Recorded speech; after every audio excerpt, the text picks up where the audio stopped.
Before we start, do me a favor and hit that like button. We're aiming for 50,000 likes on this video, and your support by subscribing to this channel is the best way to make that happen. Now, let's get right into the heart of the matter. Tonight, we travel back in time far, far beyond the reach of our streetlights and digital screens, to a world lit only by flickering torchlight and the quiet, measured breath of wind through the ancient wood. The year is 1712, and the deep chill of late October has settled into the very stone and timber of the New England colonies. The thick scent of burning oak and damp earth drifts through the crisp air, and behind the sturdy, wooden shutters of every isolated cottage, shadows dance on the walls like silent, grasping hands. This is an All Hallows Eve in Colonial America. A story of mystery, deep-seated superstition, and the quiet courage needed to face the unknown, all told under a harvest moon that watches everything in silence. Before we begin, take a moment to find comfort wherever you are. Wrap yourself in a heavy blanket. Let your room fall into stillness and allow the sound of my voice to carry you away. If you're joining us from the US, from Europe, from Asia, or anywhere else around the world, welcome. Tell me in the comments where you're watching from tonight and what time it is there. I love knowing where these stories travel. Whether it's a quiet midnight in London, a dusky evening in New York, or a misty dawn somewhere far across the ocean. Now, take a deep, steady breath, settle in, and let us begin our journey through the haunting stillness of a colonial Halloween night. The last sliver of day had long since been consumed by the endless pines, and the small settlement of Hawthorne Hollow was grimly preparing for All Hallows Eve. Wooden chimneys puffed out trails of thin, gray smoke, coiling like ghostly fingers toward the silver, indifferent sky. The air, heavy and sharp, smelled of sweet corn husks and burning applewood. Children's laughter echoed faintly between the close-set houses, though even their joy carried a nervous hint of the season. After all, this was the night when the veil between the tangible world and the unseen was said to grow thin, almost transparent. Martha Ellery, a young woman of 19, stood by the stone hearth in her family's small cottage, her hands trembling slightly as she finished hanging bunches of dried sage and rosemary above the door lintel. Her mother had always insisted it was a necessary ritual, for the strong, pungent scent of those herbs was said to repel wandering spirits and other darker things that walked on this night. Beyond the small window pane, she could just make out the path leading to the old, unpainted meeting house, dark, silent, and framed by the sharp, skeletal branches of a giant oak. Somewhere in that deep, oppressive quiet, an owl called, a sound that rose through the still air like a question unasked and unanswered. The fire crackled softly, a small, stubborn heart throwing orange light against the rough, dark wooden beams of the ceiling. Martha's father was late returning from the neighboring farm in the next valley, and every passing minute drew her nearer to the window, her breath misting the cold glass. Each shadow cast by the fire looked like a figure, each whisper of wind against the chimney seemed like a hesitant footstep. All Hallows Eve in Hawthorne Hollow was a night not taken lightly. It was a night of vigilance, not celebration. The night had thickened into a velvet blackness, heavy and absolute, when Martha finally gathered her thick wool shawl and stepped outside. The wind brushed her cheeks like a sudden, cold hand, carrying with it the scent of damp earth and faraway, banked fires. In the distance, she could see the faint, nervous flicker of neighbors' lanterns swaying along the main dirt road, where a few stragglers still made their way home from the evening's obligatory harvest feast. The harvest moon hung low and pale, half hidden behind thin, quickly gliding clouds. Beneath her feet, the ground was soft with fallen leaves, a thick carpet of them. Each step made a gentle, muffled crunch, like whispers beneath her worn shoes. Suddenly, a sound. Behind her, a door creaked open and immediately shut. The sound made her freeze, turn completely around, and strain to listen. Nothing. Only the low, consistent murmur of the wind through the topmost trees and the distant, familiar bark of a dog in the village. She pulled her shawl tighter and began to follow the narrow trail leading away from the village and through the initial edge of the woods, the path her father always took on his return from the neighboring farm. She had walked this route hundreds of times before to fetch water or gather wood, but tonight it felt profoundly unfamiliar, as though the forest had subtly shifted its geography while she wasn't looking. The trees leaned closer, their massive trunks dark against the meager moonlight. Their upper branches tangled together overhead, forming an oppressive, black archway of shadows. As she walked, she could smell the faint sweetness of rotting apples that had fallen to the ground and were mixing with the sharp, clean scent of pine resin. Every now and then, a breeze rustled the high leaves, making them shimmer faintly like coins in the dim, inconsistent light. Martha held her shawl even tighter around her shoulders. She whispered a quiet, habitual prayer, one her mother had taught her for journeys against wandering spirits and all unseen, malevolent things. And yet, somewhere just beyond the audible range of her hearing, she thought she caught the faintest, most unsettling sound, footsteps matching her own rhythm. Martha stopped dead. The entire forest seemed to hold its breath. For a long, terrifying moment, she stood completely still, her heart thudding softly beneath her wool shawl, a panicked drumbeat in the stillness. The only sound was the sighing of the wind as it passed through the brittle branches above. But then there it was again, unmistakable, a slow, deliberate crunch of leaves, not far behind her, almost keeping pace.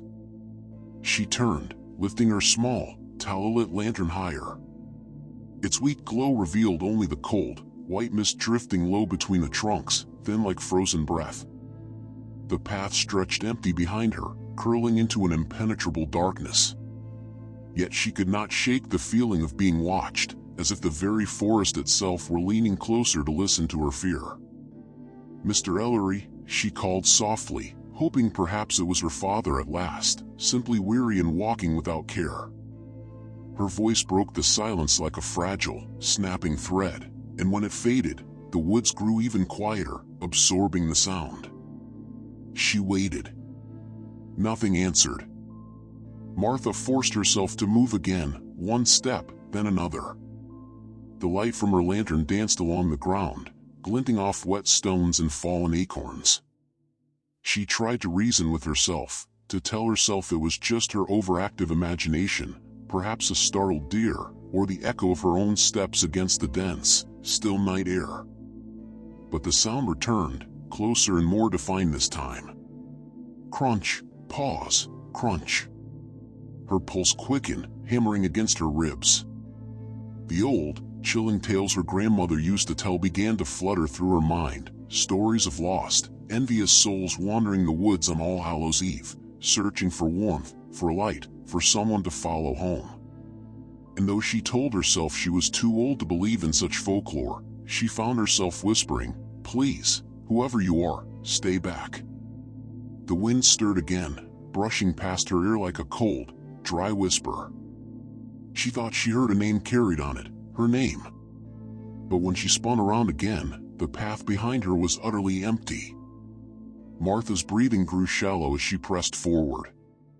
The faint, trembling light from her lantern guided her like a tiny, scared star through the trees. The forest seemed alive now, alive in a way that felt utterly watchful and predatory. Each shadow moved differently, and every gust of wind seemed to carry a muffled voice that was almost, but not quite, human. Soon, she reached the small, rough-hewn wooden bridge that crossed the stream, a natural boundary, a place where her father always paused for a moment of rest on his way home. The stream was narrow, but tonight it gurgled louder than usual, swollen by recent, heavy rain. Its waters shimmered silver under the weak moonlight, curling around stones that were smooth as old, submerged bones. As Martha lifted her lantern to illuminate the bridge, she froze. Across the stream, on the opposite bank, another lantern glowed faintly in the mist. It hung low, swaying just above the ground, as if someone were patiently holding it. Yet no figure could be clearly seen. Its light was strange, not the familiar, warm orange of a tallow candle, but a pale, ghostly white that seemed to pulse in rhythm with her terrified heartbeat. Her mouth went bone dry. "Father," she whispered, her voice barely audible above the water's restless murmur.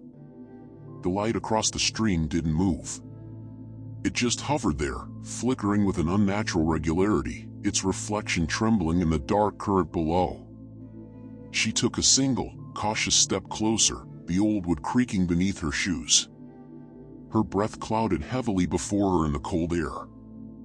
Then, as she blinked, the pale light flickered once, twice, and went out completely. Darkness returned, instantaneous and total, like a heavy door slamming shut. The forest once again was utterly still. The only sound was the constant, restless whisper of the stream. She could feel her pulse pounding hard in her neck, an internal frantic rhythm. For a moment, she considered turning back, fleeing toward the known lights of home, but something deep inside, perhaps the desperate need to find her father, perhaps a terrible, cold courage, kept her walking forward, across the bridge, into the place where the strange lantern had been. The air there smelled faintly of smoke and something much older, like damp stone and grave-cold earth. And beneath her feet, she noticed, barely visible in the dim moonlight, a single, clear wet footprint. It was not her own. Martha knelt slowly, her lantern trembling violently in her hand. The light quivered across the print, revealing its shape in unsettling detail. It was a man's footprint, bare, large, and pressed deep into the soft earth by the stream's edge. The toes were long and uneven, imprinted into the mud as if the figure had been standing there only moments ago, a heavy, cold weight. The water's edge rippled softly, carrying the faint, distorted reflection of the moon. She could hear the small, constant splash of the current licking at the stones, and above it, the distant, mournful hoot of the owl. Every natural sound seemed sharper now, magnified by the cold, rising fear in her chest. She reached out one trembling hand and hovered her fingers just above the print. The soil was still wet, still sinking faintly, as if the weight had only recently lifted. Whoever had left it was close. Too close. Then she noticed something else, a scent. It was faint but distinct, like wood smoke, mixed with something sweet, almost metallic. It wasn't the smell of her father's familiar pipe tobacco, nor the earthy scent of a tired farmer. It was stranger, older, a smell that didn't belong to anything she could readily name. Her eyes darted nervously through the lingering fog, searching for any movement. The forest across the stream loomed thick and dark. The branches tangled together like gnarled, reaching fingers. Every tree looked unnervingly alive. Every shadow held a hint of shape. She took a decisive step back, her heart thudding hard against her ribs. "Who's there?" she called softly, demanding an answer. For a long moment, there was nothing. Then, from deep within the swirling mist, came a sound. Soft, deliberate, almost like laughter. It wasn't loud enough to echo, but it was close enough that she felt its resonance in her spine. Her lantern flickered wildly. The flame leaned sharply to one side, though there was no breeze. And when she looked down again, the footprint was gone. The mud was smooth, untouched, as if the earth had simply swallowed the evidence. She stumbled backward, clutching her shawl to her chest, and began to run down the path toward the village lights. The forest seemed to actively close behind her, the mist curling around her ankles like cold, ephemeral fingers trying to pull her back into the darkness. Martha's steps quickened until the path beneath her feet grew firmer, the soft earth giving way to the packed dirt of the village road. Ahead, she could see the first undeniable flickers of light, warm windows glowing softly through the mist like tiny stars scattered across the heavy dark. The sight filled her chest with both relief and a profound unease, for the village seemed quieter than it should have been on an All Hallows' Eve. Usually, laughter, hearty singing, and the lively sound of a fiddle drifted through the streets from the meeting hall, where the town folk gathered to share cider and tales by the great fire. But tonight, only silence greeted her. The air felt heavy, expectant, as if something vast and unseen had passed through moments before her arrival. She hurried past the old blacksmith's shed, its wide door hanging oddly ajar, the familiar smell of coal long faded. The church bell tower stood tall and black against the night sky, its heavy iron bell motionless. A single, small candle burned faintly inside the apothecary's window, its flame bending and stretching with each breath of the nervous wind. Martha paused at the corner near the tavern, listening with painful intensity.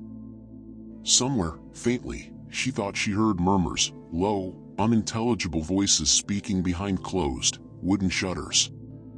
But when she turned toward the sound, it stopped instantly, replaced only by the lonely creak of a swinging sign overhead. The sign read, "The Copper Lantern," though tonight its lantern was completely dark. She wrapped her shawl tighter, glancing toward the meeting hall at the end of the road. There, she could see figures moving faintly through the windows, their silhouettes tall and slow. Perhaps the feast was still going on after all, she thought. Perhaps I had imagined the quiet. But as she drew nearer, the sound of those movements struck her as strange, too measured, too heavy, like boots dragging slowly across bare wood. And the windows, though glowing, seemed clouded, as if the light inside was dimmed by a layer of thick, acrid smoke. She hesitated at the door, her hand poised on the cold handle, her heart fluttering like a bird trapped in a cage. Then, from inside, came a sound that made her blood turn instantly cold. A knock. But not from the door she faced. From the inside, against the heavy oak wood, as if something within was pleading, or demanding, to be let out. Martha froze, her fingers hovering just above the door's cold iron handle. The knock came again, slow, deliberate, echoing through the heavy oak. 3 raps, steady, and hollow, like knuckles on an empty coffin. Knock. Knock. Knock. Her throat tightened into a painful knot. She glanced around, half hoping someone else had heard it, but the village street lay utterly empty, still blanketed in its uneasy hush. The wind had died entirely now. Even the trees at the edge of town stood silent, their branches motionless against the pale glow of the moon. She whispered a shaky prayer, her lips barely moving, and pressed her ear to the door. Inside, there was no laughter, no music, no familiar, comforting voices, only the faint, repeated creak of floorboards and the rhythmic flutter of something brushing against the walls. Gathering what little courage she could, Martha lifted her lantern and pushed the door open. It creaked loudly, the sound rolling through the hall like thunder through a hollow canyon. The smell hit her first, smoke, old candle wax, and something deeply sour, something faintly metallic and unsettling. The room was dimly lit by a few dying candles placed haphazardly along the long table. The remains of the harvest feast still lay scattered, plates of bread gone hard, apple cider spilled and tacky across the wood, chairs pushed back in uneven disarray. But not a soul was there. She stepped inside slowly, her shoes clicking loudly against the wooden planks. The floor felt sticky beneath her soles. The air was thick and stale, as though no one had breathed it for hours. Then, behind her, the door shut on its own. The sound echoed through the empty hall like a final pronouncement. Martha spun around, her lantern quivering, its light dancing. "Is someone here?" she called, her voice small against the sudden silence. No answer came. Only the faint, dying swing of the door settling against its frame. And then, just above her head, she heard it, the same knock, 3 times. This time, it came from the ceiling. For a long, trembling moment, Martha couldn't move. Her eyes lifted slowly toward the rafters, where the shadows gathered thick as ink. The ceiling beams were old and warped, their surfaces dark with centuries of smoke. Between them, faint dust drifted like mist in the lantern's glow. Then, knock. Knock. The sound came again, clearer now, from directly above the main table. It was heavy, deliberate, like someone crawling along the beams with a slow, uneven rhythm. The wood groaned beneath the unseen weight. Her breath hitched. She held the lantern higher, its weak light spilling over the dark rafters. At first, she saw nothing but the tangled shapes of cobwebs. Then, a sudden movement. A flash of pale color disappearing into the darkness above. Martha stumbled back, her heel catching on the edge of a chair. It scraped loudly across the floor, echoing like a shout. The knocking stopped.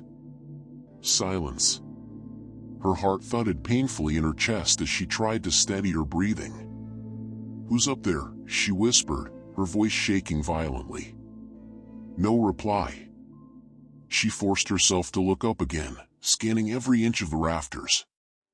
The shadows didn't move this time, but the air felt different, charged, like the moment before a violent electrical storm. And then she heard another sound, not knocking, but something softer, a slow, sickening drip. It came from the beam directly above her. A small drop of something dark fell from the wood and landed on the table with a faint patter. Another followed, and another. She stepped closer, the lantern trembling in her grip. When she lifted it to see, her stomach turned cold. The drops weren't water. They were thick, dark red, and fresh. Her gaze followed the dreadful trail upward until she saw it. Clinging to the beam, suspended in the half-dark, was the unmistakable shape of a man. His face was pale, his eyes open and empty, his body hanging limp from a rope tied roughly around his neck. The rope creaked faintly as the body swayed, knocking gently, knock, knock, knock, against the wood above with the motion. The lantern nearly slipped from Martha's trembling hand.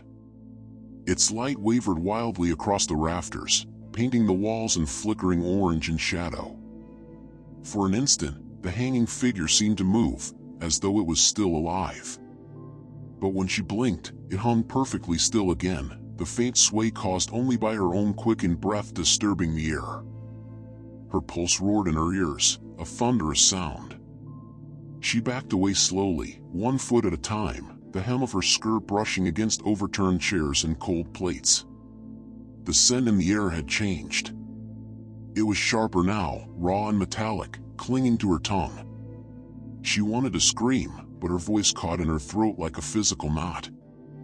"Father," she whispered, though she knew the shape above could not be him.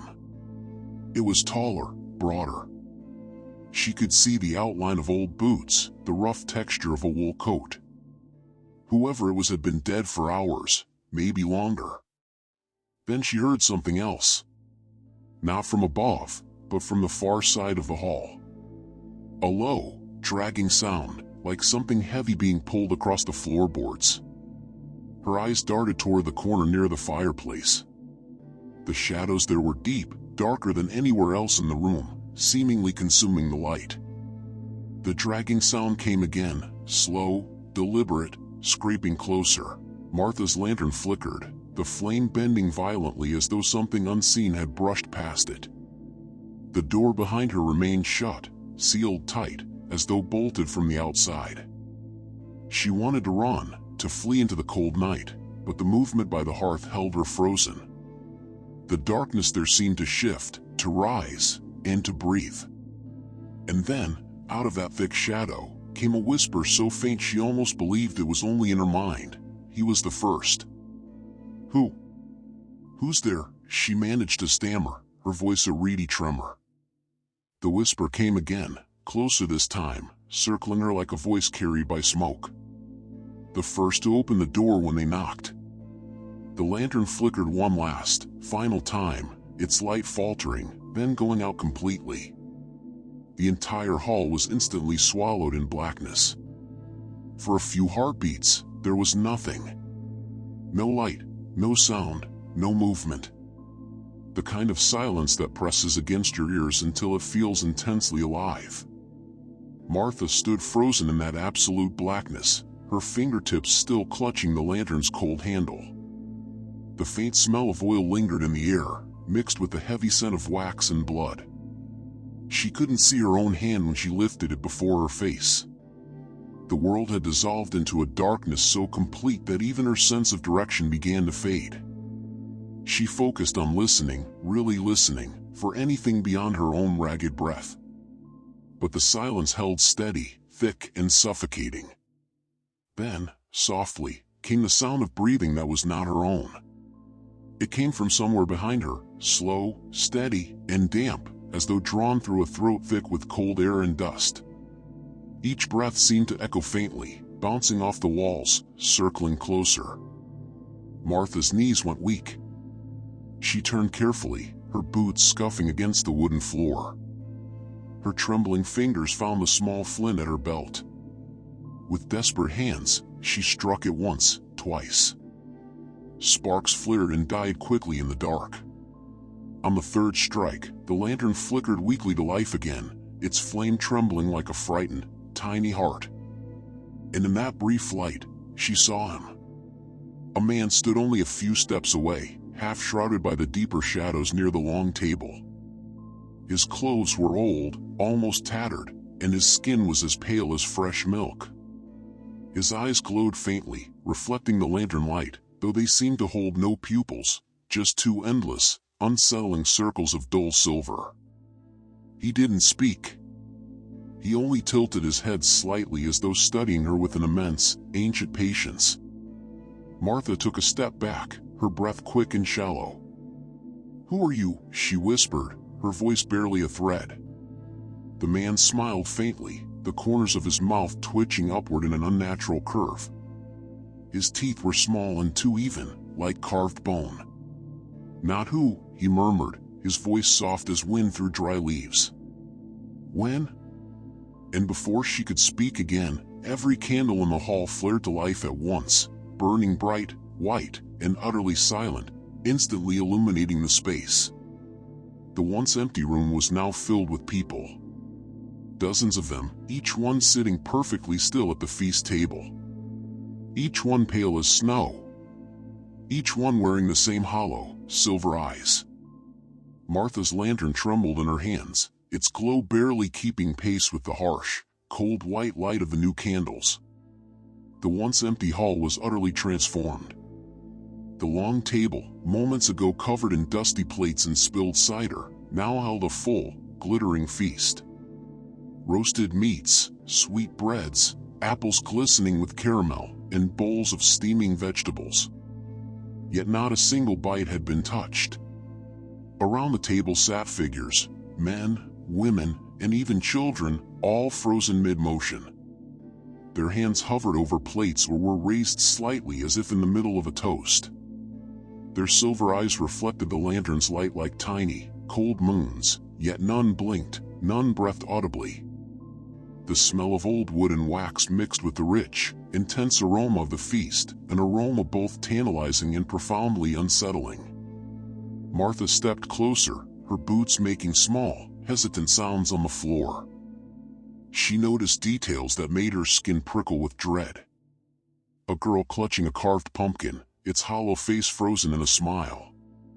A man with a fork raised, poised above a roasted fowl. A woman whose fingers rested on a slice of bread, her nails too long and pale, almost translucent. The man with the hollow eyes who had first appeared stood now at the head of the table, gesturing slowly, deliberately, his faint smile never fading. "Welcome," he said softly, "to the feast for those who walk between." Martha's breath caught in her throat. "Walk between?" she asked, her voice barely above a whisper. He inclined his head toward the frozen figures around the table. "Tonight the veil is thin.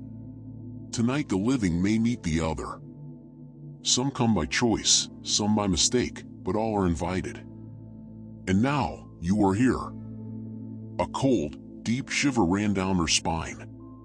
She could feel the eyes of all the pale guests upon her, heavy and patient, their silence more terrifying than any scream. Each new candle flickered in unison, shadows stretching long and skeletal across the walls. Her lips parted, but no words would come out. She wanted to move, to step back, but her feet felt rooted to the floor as though the very wood itself held her in place. The man tilted his head again, his voice soft as a sigh. "Do not fear. You are not alone. You have been chosen." And as his words settled in the room, the doors creaked shut. Though Martha had not touched them, the sound echoed like a final, metallic bell through the hall, sealing her within the feast of shadows. Martha's mind raced, yet her body remained frozen, held by a sudden, consuming awe. The silver-eyed figures at the table did not move, but their collective presence pressed upon her like a cold, immense wind. She could smell the faint metallic tang of the room, now mixed with the rich, overpowering aroma of the untouched feast. Each scent seemed to whisper secrets she could not quite grasp. The man at the head of the table stepped closer, his boots making no sound against the wooden floor, only the faint, dry rustle of his tattered coat.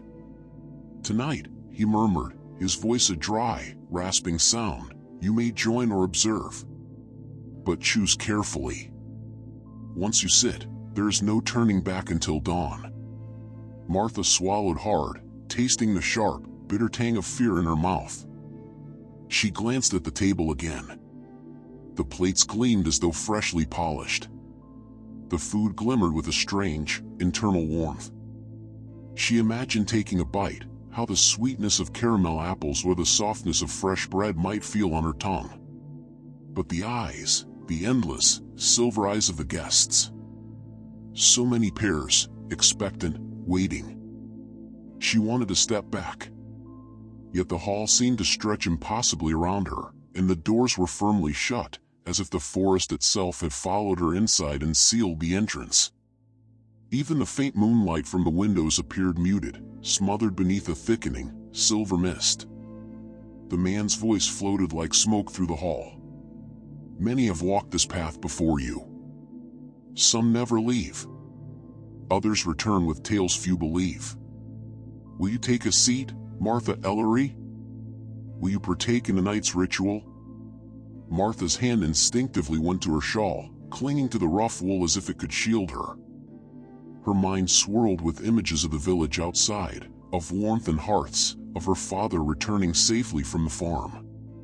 Yet something deeper, a trembling curiosity, a strange, compelling pull she could not name, kept her rooted. The candle flames danced in the air, bending slightly toward her as if urging her forward. And somewhere in the back of her mind, a small, quiet voice whispered, "Observe first. Fear not. The night is longer than you imagine." Martha inhaled deeply, trying to steady the tremor in her limbs. The silver-eyed man extended a hand, palm up, beckoning toward the nearest chair at the table. Martha's feet shuffled forward slowly, each step tentative on the worn wooden floor. The lantern's light flickered, casting shadows that stretched and bent unnaturally along the walls. The closer she drew to the table, the warmer the room felt, but the warmth carried a strange, almost suffocating heaviness, like air trapped in a cellar long forgotten.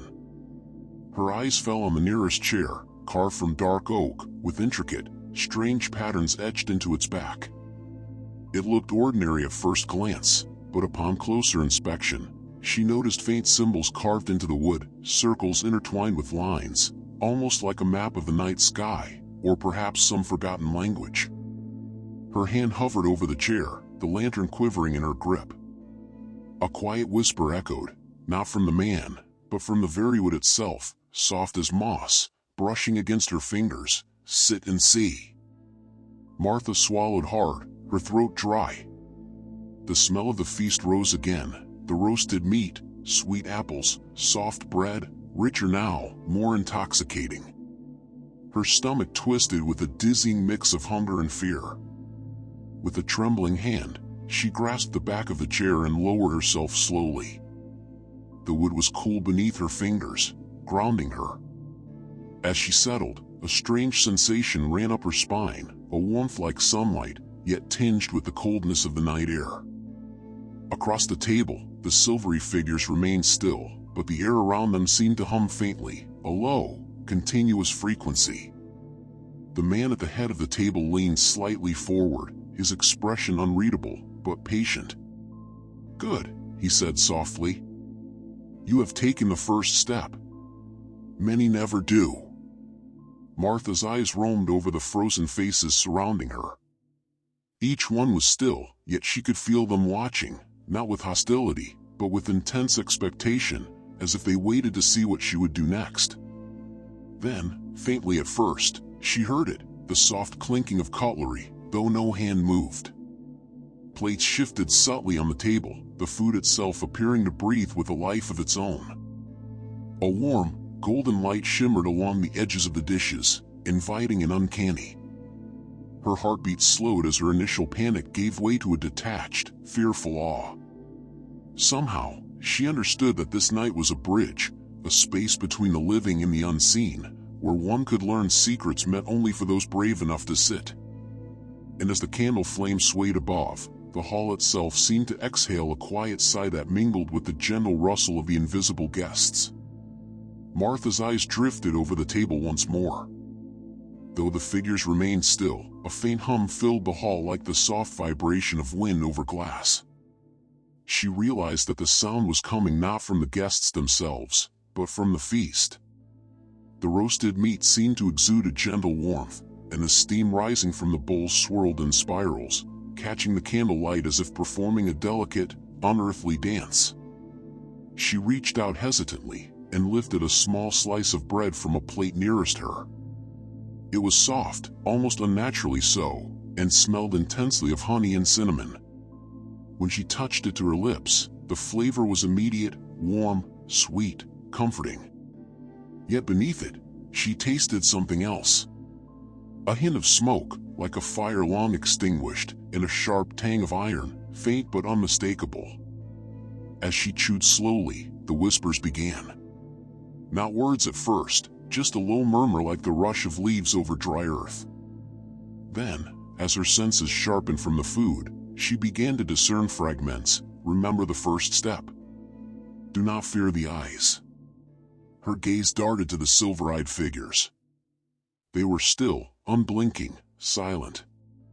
But now she felt certain they were listening, that the murmurs were part of the ritual. The feast itself seemed alive. Each dish offering not just sustenance, but a story, a fragment of history, a memory, a warning. Martha's fingers shook as she reached for a slice of apple, its skin glossy and perfect under the candlelight. When she bit into it, juice ran down her chin, sweet and sharp. She swallowed slowly, letting the taste linger. It was as though the apple carried the warmth of autumn itself, and yet beneath it a subtle chill crept along her tongue, reminding her of the night's otherworldly nature. A faint movement caught her eye. The man at the head of the table gestured slightly, though his body remained still, his hand tilted toward the nearest figure. The silver-eyed guests began to shift imperceptibly, leaning toward each other as though acknowledging her presence, yet not breaking their statuesque posture. The hall was alive with whispers, warmth, and shadows. The rhythm of the feast seemed to pulse with the heartbeat of the night itself, slow, patient, and mesmerizing. And in the corner, a shadow detached itself from the wall. A small, pale child, stepping carefully toward her. Martha's eyes widened as the small figure moved closer. The child was no more than 7 or 8, dressed in a tattered colonial dress, her hair pale and tangled. Her silver eyes mirrored those of the other guests, wide and unblinking, yet somehow softer, less imposing. The faintest smile curved her lips, gentle and tentative, like a candle flicker in the dark. The child paused at the edge of Martha's chair. For a moment, silence fell over the hall. Even the whispers of the feast seemed to quiet as though the world itself held its breath. You're not afraid?" the child asked, her voice soft, almost melodic, yet carrying an echo that made it feel like it came. Martha swallowed, her throat tight. I don't know," she admitted, her voice a rough whisper. Her fingers tightened around the lantern handle. "I've never seen anything like this before." The child tilted her head slightly, observing with the gravity of an adult. "Most are. That's why they leave. But you came here. That counts for something." She held out a small, delicate hand, the skin almost translucent in the candlelight. "Sit with me. Learn the feast." Martha hesitated, glancing at the frozen figures around the table. The silver-eyed guests remained statuesque, yet somehow their presence felt less threatening than the child's quiet insistence. The warmth of the feast and the gentle hum of whispers invited her. Slowly, she shifted her chair slightly, moving it to the edge of the table where the child had indicated. The little hand hovered near the bread, guiding her without touch. Martha felt a subtle but profound change in the atmosphere, a shift from mere terrifying observation to active participation in the night's ritual.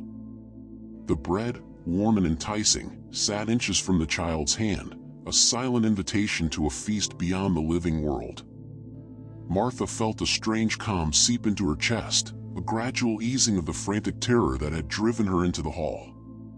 The fear of moments ago was not entirely gone, but it was melting into a quiet, almost scholarly curiosity. This was no longer just a terrifying trap, it was a profound, bewildering invitation. "Do you know who they are?" Martha asked quietly, her gaze sweeping across the still figures.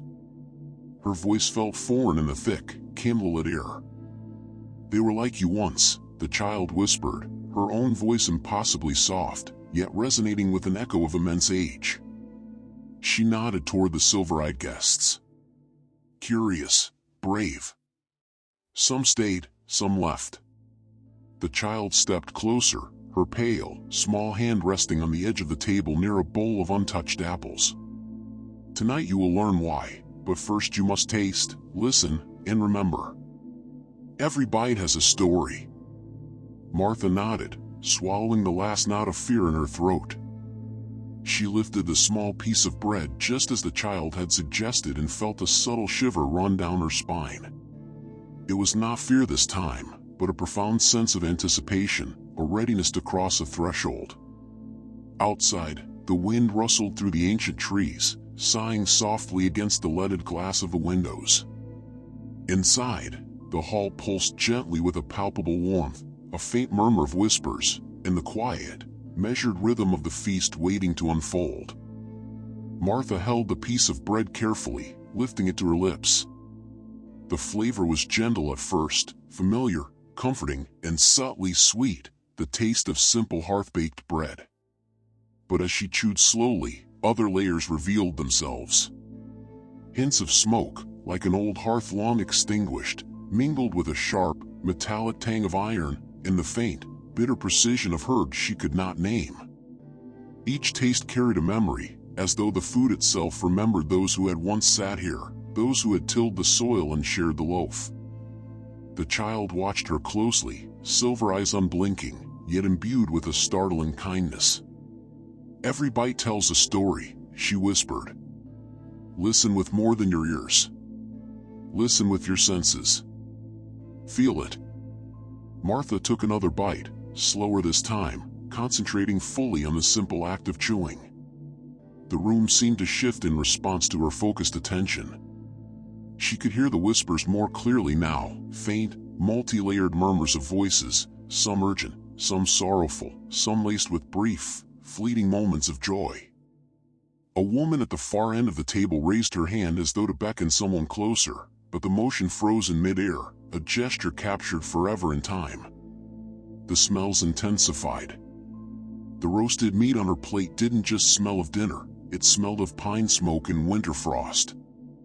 The apples were warm, carrying a strong, sharp hint of autumn rain and the damp earth. Even the cider seemed to hum softly in its bowl, as though the liquid carried the echo of past drinkers' laughter and tears. Martha closed her eyes briefly, letting the sensations wash over her. Each taste was a thread, weaving a tapestry of long-forgotten nights, whispered warnings, moments of raw courage, and terrifying glimpses of fear. The feast was not merely food, it was a living archive, and she could feel it responding to her conscious presence. The little child leaned closer, her breath cool against Martha's cheek. "Do you feel it?" she asked, a note of quiet triumph in her voice. "The past reaching out. That is why they remain. The ones who are still. They are bound to the stories, waiting for someone to hear them. Martha nodded slowly, shivers of both awe and chill running through her. The raw fear she had felt on the path through the dark woods, the terrifying knocks, and the hanging figure, all of it seemed to condense into this single, profound moment. The feast was a bridge connecting her to a past both strange and profoundly familiar, and she was no longer merely standing at its threshold, she was crossing it. The whispers grew louder, more insistent, yet still soft enough to soothe and invite. And as the candles flickered, the air seemed to pulse gently with a deep, quiet life, inviting her deeper into the mystery of the Halloween night in Colonial America. Martha lifted her gaze from the plate, noticing how the shadows in the hall seemed to move with a strange, liquid purpose, curling along the walls and floor like ink dropped into water. The silver-eyed figures remained still, but the corners of the room, the spaces just beyond the immediate reach of the candlelight, shifted and swayed, revealing fleeting glimpses of scenes she could barely comprehend. The child's voice drew her attention. "They are the stories," she whispered. "The ones who remain are bound to them. Each shadow hides a memory, a choice, a moment of courage or fear. Watch and you will see." Martha's eyes widened as the corner nearest the hearth shimmered. A faint image appeared like smoke taking shape, a young girl running through a dense forest, clutching a small bundle of herbs to her chest. Her face was bright with desperate determination, yet pale with terror. Martha could almost smell the wet leaves under the girl's shoes, hear the rush of her own breath, feel the crunch of twigs beneath her feet. The sense of urgency was overwhelming. The image dissolved slowly, only to be replaced by another, a man kneeling alone in the snow, hands clasped protectively over a small, bundled child, murmuring desperate prayers for warmth and safety. The cold seeped into Martha's chest as if she were the one kneeling, and she felt the phantom sting of frozen tears on her cheeks. The whispers around the table rose, soft as silk, threading through each vision. She realized they were telling the stories, fragments of lives captured in moments of triumph, tragedy, and quiet resilience. Every bite she had taken from the feast seemed to unlock another fragment, another layer of memory. The child watched her, her silver-eyed expression calm and knowing. "Do you understand now? This is why we remain. The stories never end. We cannot move on until someone remembers. Until someone listens." Martha nodded, her fingers tracing the edge of the bread she had set down. The sharp edge of fear had dulled into a strange, heavy wonder. She felt as if she were both here and elsewhere, a part of the feast, yet still herself. Outside, the wind moaned softly through the tall trees, brushing against the sturdy windows like hesitant hands. Inside, the hall pulsed with the living echoes of the past, each shadow waiting patiently to be understood, to be remembered. The hall settled into a quiet, measured rhythm, broken only by the soft murmurs of the unseen voices, and the occasional, delicate clink of an invisible fork against a plate. Martha felt herself drawn deeper into the stillness, as if the room itself had a slow, steady heartbeat. Every breath she took seemed to carry the weight of centuries. Every flicker of candlelight was a whisper from those long gone. The child leaned closer, her presence a small, cool island of calm amidst the shadows. "The greatest stories are not told with words," she said softly, her voice barely above the hum of the hall. "They are told in silence, in what is done, in the choices made when no one watches." Martha looked around, noticing details she had not before. The silvery figures at the table, though frozen, were frozen mid-action, gestures, glances, movements suspended in the quiet. A man held a cup of cider, tilted just so. A woman lifted a knife mid-slice over a loaf of bread. A child reached for a candle, fingers trembling slightly with nervous anticipation. The lesson became clear. Each pause, each suspended motion was a memory, a crucial choice. The feast was a collection of these moments, perfectly preserved and carried through the years. The whispers were not trying to scare her, they were guiding her, teaching her how to see, how to feel, how to remember. Martha's hand trembled as she reached out to touch the edge of the table. The wood was smooth, surprisingly warm, almost alive under her fingers. She could feel the energy of the stories pulsing faintly through it, gentle but insistent. The child's voice floated near her ear. Do not speak too soon. Do not act without thought. Observe first. Let the stories unfold. Only then will you understand. Martha nodded slowly, closing her eyes for a moment. She let the silence wash over her, letting it guide her senses. The rustle of shadows, the distinct scent of bread and roasted meat, the warmth of the candles, all combined into a rich tapestry of experience, quiet and deliberate, as if the hall itself were teaching her the unspoken lessons of the night. Outside, the wind whispered through the skeletal branches, a distant, melancholic accompaniment to the feast of shadows. Inside, Martha felt herself sinking gently into the rhythm of the night, a quiet witness to centuries of memory, suspended in the cold, bright candlelight. Martha opened her eyes and let them wander across the hall once more. The candles flickered softly, deliberately elongating the shadows of the silver-eyed guests, making them sway as if alive. Each flame seemed to pulse with a quiet rhythm, like a guiding heartbeat through the room. The child stood beside her, holding out a small hand toward the nearest candle. The light will show you what words cannot, she whispered. Follow it, and you will see the truths hidden in the dark.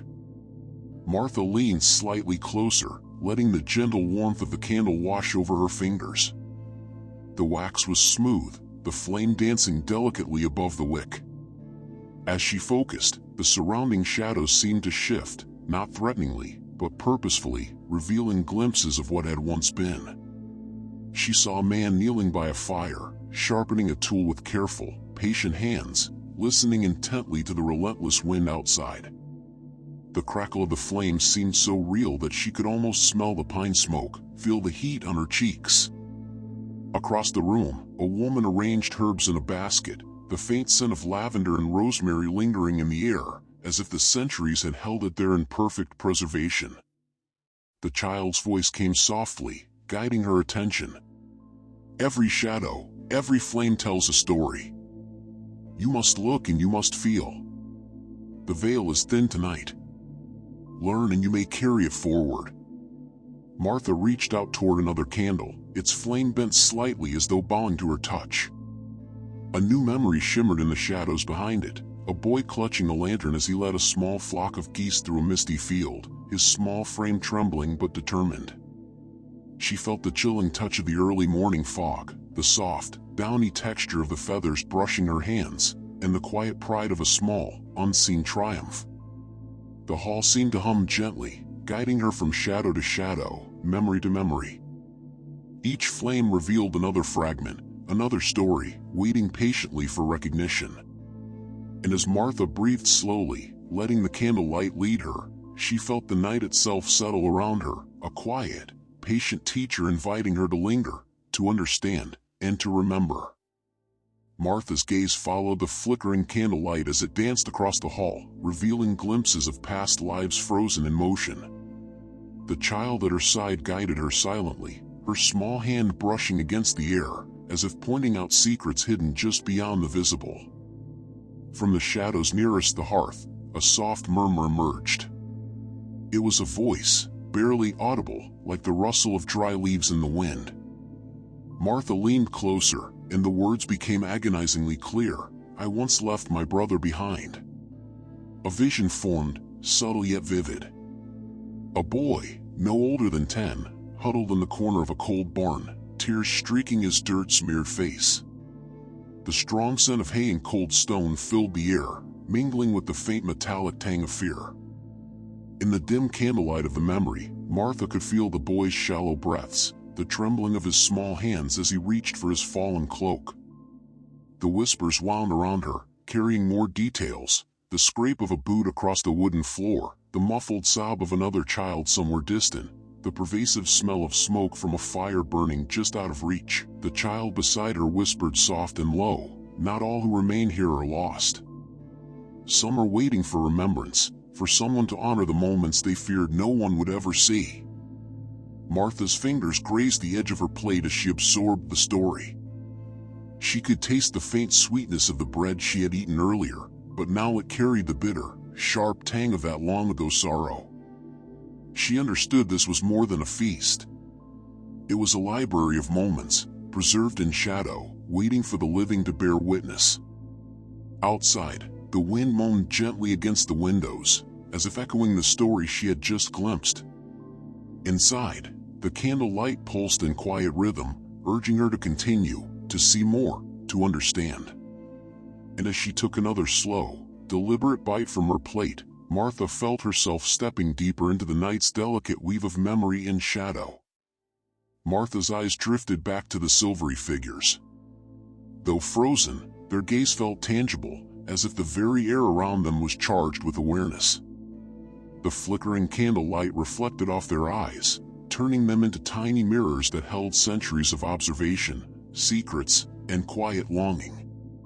The child leaned closer again, voice soft as moth wings. Do not fear their stare. They watch not to harm, but to guide. Each one has a story. Each one awaits a witness. Martha felt a chill run down her spine, yet it was accompanied by a strange comfort.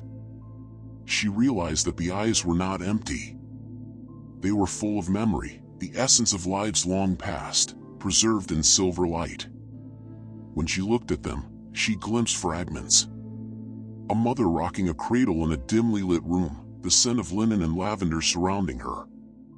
A blacksmith shaping iron by the forge, the brutal heat pressing against his skin. Children laughing and running through autumn fields, their footsteps echoing softly in the distance. Each glimpse lasted only a moment before fading into the shadows. But Martha could carry the feeling of them, the warmth, the fear, the joy, the sorrow. She began to understand that these guests were not simply figures to frighten her. They were living archives, holding the essence of lives that once breathed, loved, and feared. The child's voice whispered again, urging her attention. Focus on one. Let it speak to you. Martha did so, her gaze locking on a woman at the far end of the table, her hands poised over a loaf of bread. The vision unfolded. The woman in her own home long ago, kneeling on a cold wooden floor, hands clasped, praying desperately for the safety of her family. As a brutal storm raged outside, Martha felt the icy draft of that night, the fierce warmth of the woman's heartbeat, the scent of candles and damp wood. The room seemed to pulse in rhythm with that heartbeat, the shadows swaying ever so slightly. Martha realized that she was no longer just a visitor. She was a participant in the memory, a witness who could feel and honor the past. Outside, the wind whispered against the village, carrying the echoes of long-ago footsteps. Inside, the silvery guests remained statuesque, yet their presence no longer frightened her. It invited her to see, to feel, to remember. A gentle draft swept through the hall, carrying the scent of fallen leaves, damp earth, and distant wood smoke. Martha inhaled slowly, letting the fragrance fill her senses, grounding her in the present, even as the past swirled around her. The feast, the shadows, the silvery guests, they all seemed to exhale in unison, the room alive with the soft rhythm of memory and night. The child pointed toward the window where the moonlight spilled onto the floor in pale silver patches. Autumn always breathes life into the old stories, she whispered. The air carries them. Listen closely. You can feel them. Martha's eyes followed the light, and she noticed a faint shimmer in the corner near the hearth. Slowly, an image coalesced. A family carrying lanterns through a misty field, leaves crunching beneath their boots. She could smell the sharp tang of frost in the air, hear the hushed laughter of children, feel the uneven ground beneath their feet. The whispers at the table grew faintly louder, guiding her focus. The warmth of the candles mingled with the crisp autumn air, creating a delicate tension, a balance of comfort and profound unease. Martha realized she could sense the passage of time, the layers of lives that had come before, each one imprinting itself on the hall and the feast. The child tilted her head, watching Martha closely. Do you see how they move even in stillness? Life leaves traces everywhere, in breath, in smell, in the smallest movements. The silver-eyed ones wait for someone to feel it, to honor it. Martha nodded, letting the sensations wash over her. She could feel the cool brush of the wind through the window, the warmth of the candle flames, and the subtle thrum of life hidden in the shadows around her. She realized that the night itself was teaching her, revealing the secret language of the past, a story told not in words, but in the gentle, persistent presence of memory. And as the hall seemed to breathe with her, Martha felt a deep, calming sense of connection, a tether between herself, the feast, and the countless lives suspended in the silvery gaze of the night. Martha shifted in her chair, feeling the gentle heat of the candlelight against her hands. She leaned closer, watching as the flames danced and bent, casting intricate patterns along the walls. Each flicker seemed purposeful, as though the candles themselves were alive, weaving stories into the shadows. The child whispered softly, "The flames remember. They hold pieces of every night, every moment that passed through this hall. Watch closely and you will see." Martha's eyes followed the moving shadows, and slowly, shapes began to emerge within the golden light. A man knelt by a table in another time, pouring cider for his weary companions.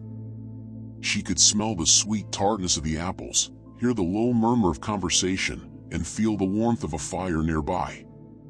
Another flicker revealed a young girl reading a small book, her hands trembling slightly with excitement, the potent scent of ink and parchment rising softly around her. Each vision was fleeting yet vividly real. Martha could feel the emotions carried through the candlelight, hope, fear, love, and longing, intertwining with her own heartbeat. The hall itself seemed to pulse in time with these memories, the silvery guests leaning imperceptibly toward the flickering illumination, as though they too were drawn to the warmth and the stories it revealed. Martha nodded, letting the gentle rhythm of the whispers guide her thoughts. She felt the night breathing around her, patient, calm, and inviting, encouraging her to move deeper into the tapestry of lives woven through candlelight, shadow, and silver eyes. And as the wind's whispers intertwined with the soft hum of the hall, she understood that every breath, every flicker, every rustle held a story waiting for her attention. Martha's attention shifted to the floor, where faint impressions appeared, as if someone or something had just passed. The wooden board seemed to remember each step, echoing softly in the quiet hall. She could almost hear the delicate scuff of small boots, light and careful, brushing against the worn floorboards. The child's voice floated near her ear, calm and gentle. "The footsteps of those long gone remain, if you notice. They do not walk to frighten you, but to guide. Follow, and the hall will show you more than you could see with just your eyes." Martha's heartbeat slowed as she lifted her lantern higher, the light glimmering along the edges of the room. Shadows quivered in response, curling and stretching to reveal glimpses of the past. A figure of a woman carrying a basket of freshly picked herbs emerged in the corner, her steps quiet yet deliberate. Martha imagined the texture of the herbs, the earthy aroma filling her senses, and the careful balance of weight as the basket shifted with each step. Near the head of the table, the silver-eyed man's gaze seemed to linger on her. Though he did not move, Martha felt the warmth of his attention, not threatening, but attentive, like a teacher watching a pupil take the first steps into a new world. The child beside her tapped lightly on the edge of a plate. "Observe the path," she whispered. "Every step tells a story. Every motion is remembered. Sometimes the smallest movement carries the greatest lesson." Martha let her fingers brush the silver thread that pulsed gently along the table. Following it, she felt herself tracing the steps of countless lives, tiny movements frozen in time yet vibrant with meaning. She could feel the texture of each moment, the weight of each decision, the quiet strength that had carried people through fear, cold, and uncertainty. Outside, The wind rattled lightly against the windows, carrying the faint sound of rustling leaves. Inside, the hall hummed with memory, each soft footstep resonating through Martha's heart, drawing her deeper into the rhythm of the Halloween night in colonial America. Martha's gaze fell to the floor near the table's edge, where a small, forgotten object lay partially hidden in shadow. A tiny wooden horse, worn smooth from years of handling, its paint faded and chipped, rested quietly as if waiting for someone to notice. She bent closer, her fingers trembling slightly as she lifted it, feeling the rough grain under her touch and smelling faint traces of pine and old varnish. The child beside her leaned in, eyes glimmering softly. "Even the smallest things carry stories," she whispered. "Toys, trinkets, letters, they all remember. They hold the laughter, the tears, and the dreams of those who once cherished them." Martha turned the little horse over in her hands. Suddenly, a vision blossomed in the air around her, a child running through the crisp autumn leaves, laughing freely, clutching the toy as though it were the most precious treasure in the world. She could feel the cold brush of the wind against tiny cheeks, the rough texture of the leaves under bare hands, and the sweet, crisp scent of apples from nearby orchards. The silvery guests shifted imperceptibly, their presence lending weight to the memory. Martha realized they too had known joy and tenderness, small acts of care preserved in the stillness of the hall. The wooden horse was more than an object. It was a bridge connecting her to moments of innocence long past. The child's voice floated gently. "Do you feel it?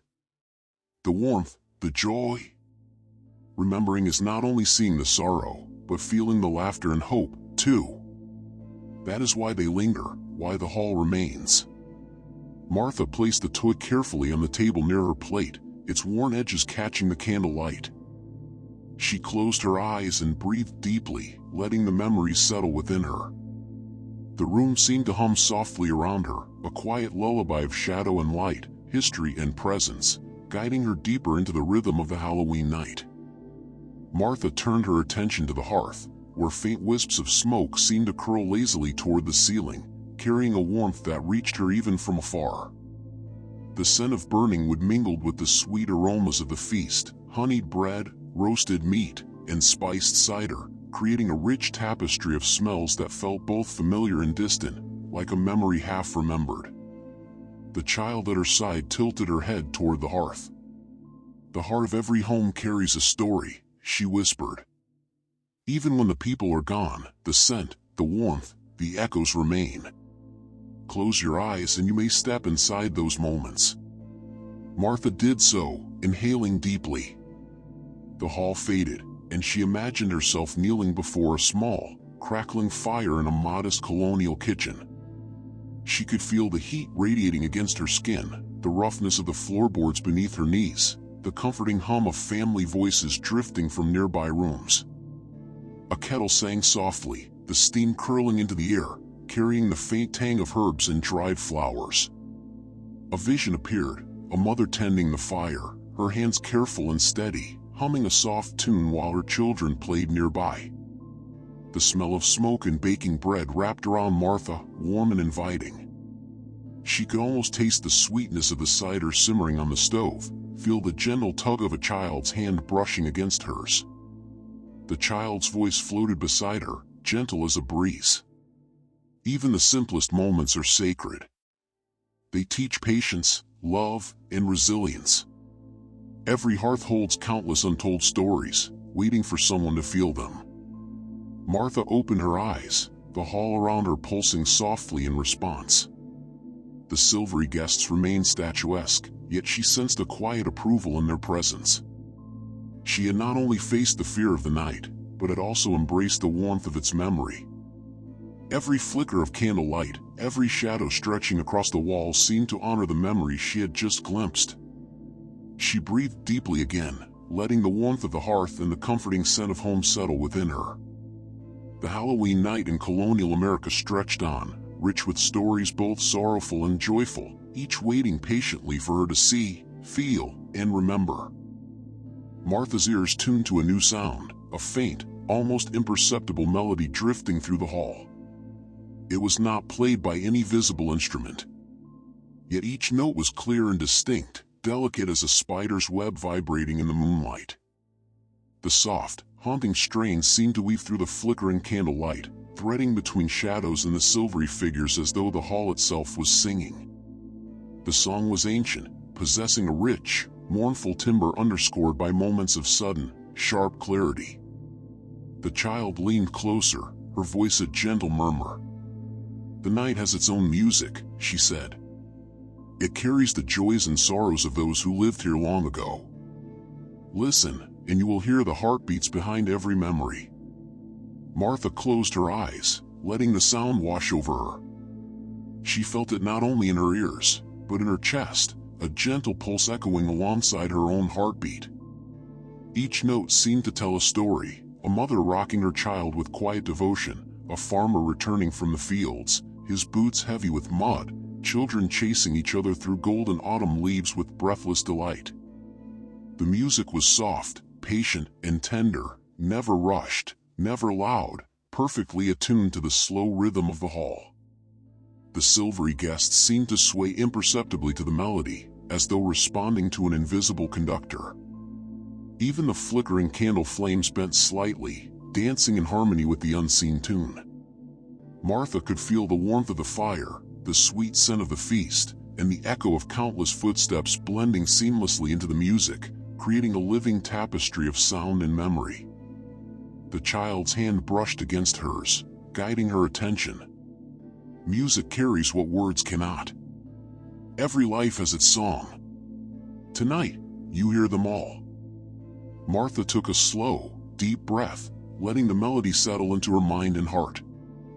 She realized that she was no longer merely observing, she was participating, letting the hall's stories flow through her like a gentle, timeless river. The Halloween night in Colonial America was alive with sound, shadow, and warmth, inviting her to linger and listen patiently and fully to every whispered note. As Martha let the music of the night wash over her, her eyes caught a faint glimmer along the far wall, a door, subtle and almost hidden in the shadows. Its edges shimmered faintly, outlined in a silver light that pulsed softly like the heartbeat of the hall itself. She had never noticed it before, yet now it seemed to call to her, inviting her closer. The child beside her pointed with a delicate finger. "Some doors appear only to those who listen," she whispered. "They lead to stories that are deeper, older, and more tender. This one is waiting for you." Martha stepped slowly toward the door, the wooden floorboards whispering beneath her feet. The closer she drew, the warmer the air became, carrying the mingling scents of the feast, the hearth, and the faint, crisp hint of autumn outside. She could feel a gentle vibration in the air, as if the door itself was breathing, alive with anticipation. With trembling fingers she reached out and touched the surface. The wood was smooth, almost warm, and faintly pulsed under her hand. A soft, distant whisper echoed in the hall. "Step through. See what has been preserved. Remember." Martha hesitated, her heart racing, but the calm, undeniable presence of the child encouraged her forward. She imagined what lay beyond, more memories, more lives frozen in time. More stories waiting to be felt and honored. The silver thread seemed to stretch toward the door, glowing brighter, as if affirming her choice. She pushed lightly, and the door creaked open, revealing a dimly lit corridor lined with more shadows, more whispers, and a soft glow that promised stories untold. The music from the hall followed her, mingling with new echoes, guiding her every step. The child's voice lingered in her ear, soft and reassuring. "Every step matters. Every story matters. You are ready to walk further into the night."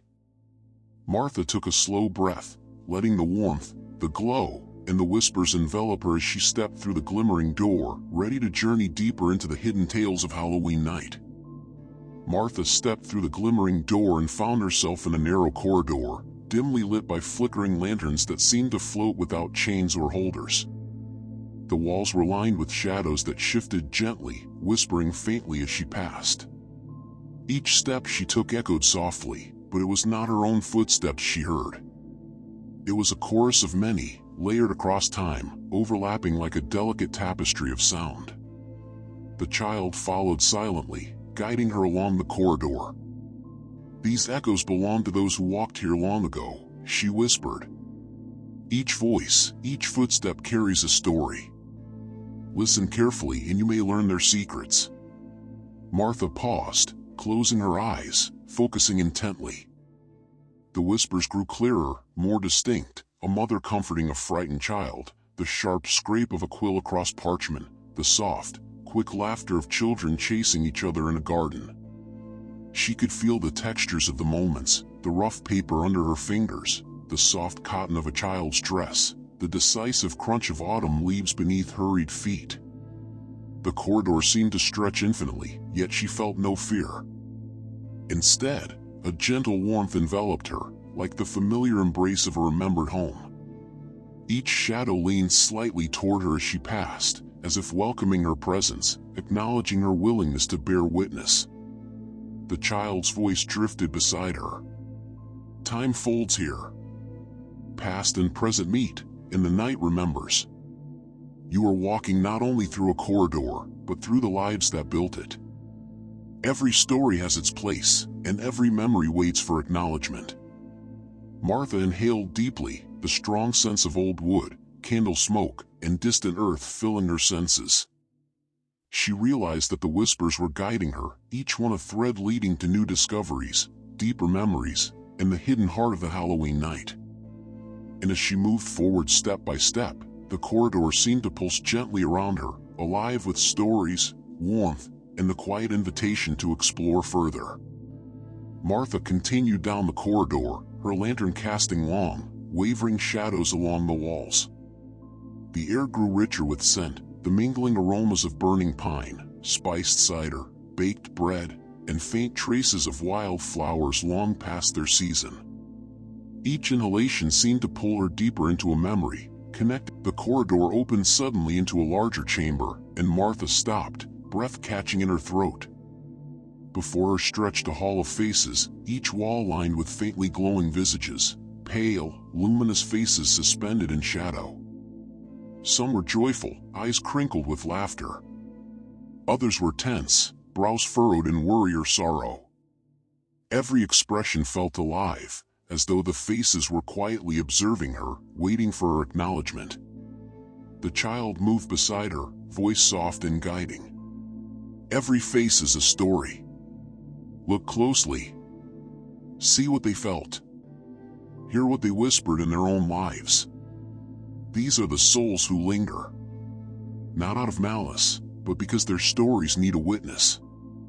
Martha stepped closer to the first face, a young woman with silver eyes and a gentle, resigned smile. As she did, a scene blossomed in the air around her, the woman kneeling by a hearth, hands folded in prayer, murmuring softly for her family's safety during a stormy night. Martha felt the cold bite of the wind that pressed against the house's timbers, the radiating warmth of the fire against her own skin, and the distinct scent of burning pine mingled with herbs hanging from the rafters. She even heard the distant, mournful howl of a wolf outside, a sharp reminder of the harsh world beyond the home's walls. She moved to the next face, an older man whose expression held quiet wisdom and fierce concentration. Instantly, Martha was transported to a small workshop. She felt the heavy weight of a hammer in her hand, smelled the hot iron and burning coals of a forge, and felt the familiar calluses along her own fingers as if she were the craftsman himself. She heard the rhythm of hammer against metal, steady and meditative, a song of perseverance and pride. The child's voice whispered in her ear, "Do not rush. Stay with each face, each memory. Let them live in your mind and heart. That is how you honor them. That is how the night will remember you." Martha took a deep breath, letting the warmth of the candles, the scent of the forge, and the distant echoes of laughter and whispers fill her completely. The hall of faces pulsed softly, as though the walls themselves breathed, each heartbeat a gentle invitation to explore more, to linger, to feel every detail of lives long past. The silver thread from the feast appeared faintly along the floor, guiding her onward, pulling her deeper into the mysteries of the hall. Each face she passed added another layer to the night, a new color in the tapestry of memory that stretched endlessly before her. She realized that fear had vanished entirely, replaced by awe, reverence, and the soft, comforting rhythm of discovery. Outside, the wind whispered against the stone walls of the building, carrying distant echoes of laughter, footsteps, and voices long gone. Inside, Martha moved slowly, savoring every detail, the textures, the scents, the subtle warmth, and the quiet, persistent pulse of the past in the Hall of Faces. Martha stepped deeper into the Hall of Faces, each visage seeming to watch her with patient curiosity. As she moved, she noticed faint threads of silver light weaving between the faces, stretching across the walls, the floor, and even reaching toward her own hands. The threads pulsed gently like the rhythm of a heartbeat, connecting every story, every memory into a living tapestry of time. The child's voice floated beside her, soft and steady. This is the tapestry of time.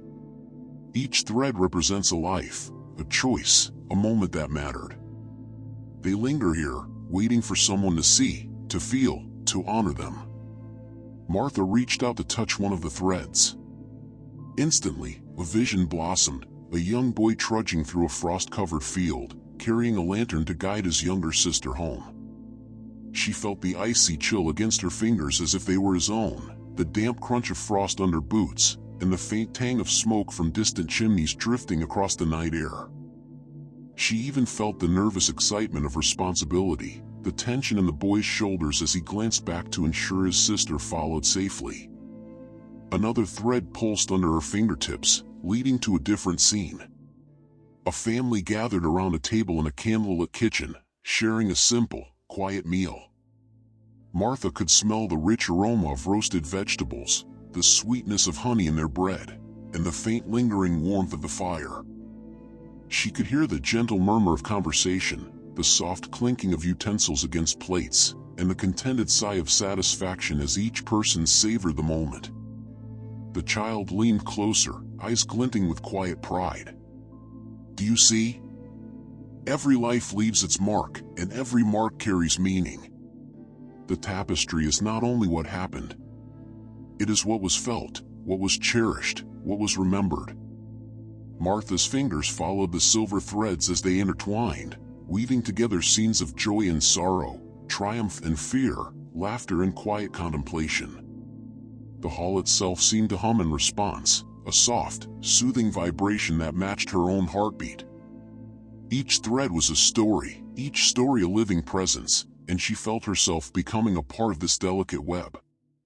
The air was rich with scent, the faint tang of frost, the warmth of burning wood, the sweetness of baked bread, and the distant aroma of autumn leaves pressed into memory. The shadows shifted subtly, pulsing in harmony with the silver threads, guiding her gaze from one scene to the next. Martha realized that the Halloween night in colonial America was not only a bridge to the past, but a living tapestry she could touch, sense, and honor. Every thread she followed taught her patience, reverence, and the quiet power of witnessing. The tapestry stretched endlessly, inviting her to continue, to linger, and to let the stories unfold at their own gentle pace. Martha's eyes wandered along the silver threads, following their winding paths as they connected the faces, the shadows, and the distant memories. As she traced one particular strand, she noticed a subtle flicker, a movement in a shadow that seemed almost imperceptible at first. The flicker grew, revealing a young girl seated quietly on the floor of a dimly lit room, threading beads onto a string. The child's voice whispered gently, "Recognition is the key. Sometimes the past waits not for action, but for acknowledgement. See them fully and they will open themselves to you." Martha focused on the girl. She could feel the texture of the tiny beads, smooth and cool against her fingertips. The scent of waxed thread and dried flowers filled her nose.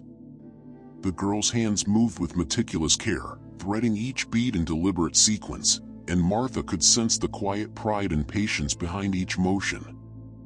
As she watched, the vision expanded.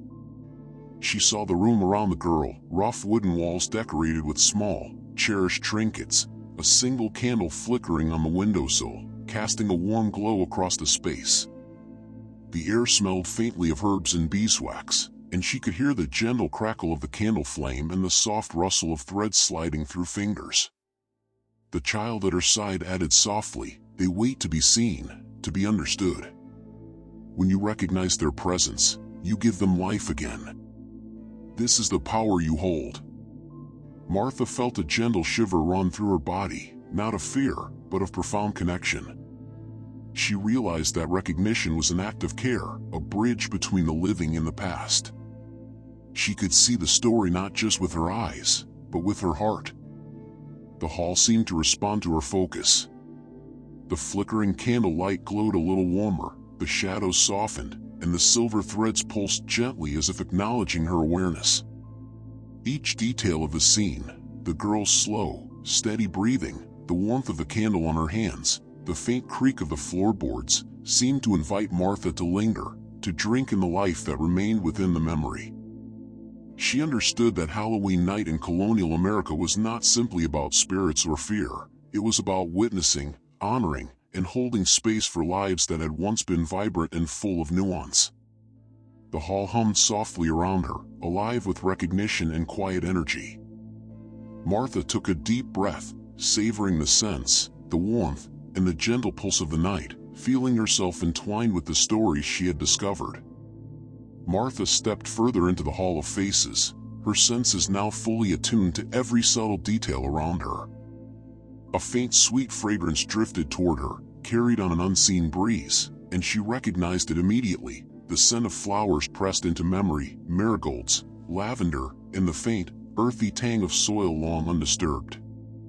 It was as if the gardens of colonial homes, tended and loved centuries ago, had left an invisible mark that lingered in the very air of the hall. The child's voice came softly beside her. Gardens are places of growth and patience. They hold the stories of toil, hope, and gentle care. Breathe in their memory, and you will understand the lives who cherish them. Martha followed the scent, tracing it to a shadow near the wall. A vision unfolded, a young woman kneeling among rows of herbs and flowers in the early morning light. Her hands, small and steady, moved carefully as she gathered lavender and rosemary, the dew glistening on the leaves and cool against her skin. Martha could feel the chill of the dawn air on her cheeks, hear the distant crow of a rooster, and smell the faint smoke from a chimney in the nearby farmhouse. The silver thread pulsed softly, winding from the figure to other shadows. Martha's gaze followed it, and she saw more, a boy watering a small patch of marigolds, his fingers sticky with soil, the faint sweet perfume clinging to his sleeves. A mother placing freshly picked herbs on a wooden table to dry, inhaling their fragrance as she hummed a quiet tune. Each movement was tender, deliberate, and full of life, preserved in the delicate memory of the hall. The child leaned closer, whispering, "Even the smallest hands leave a mark.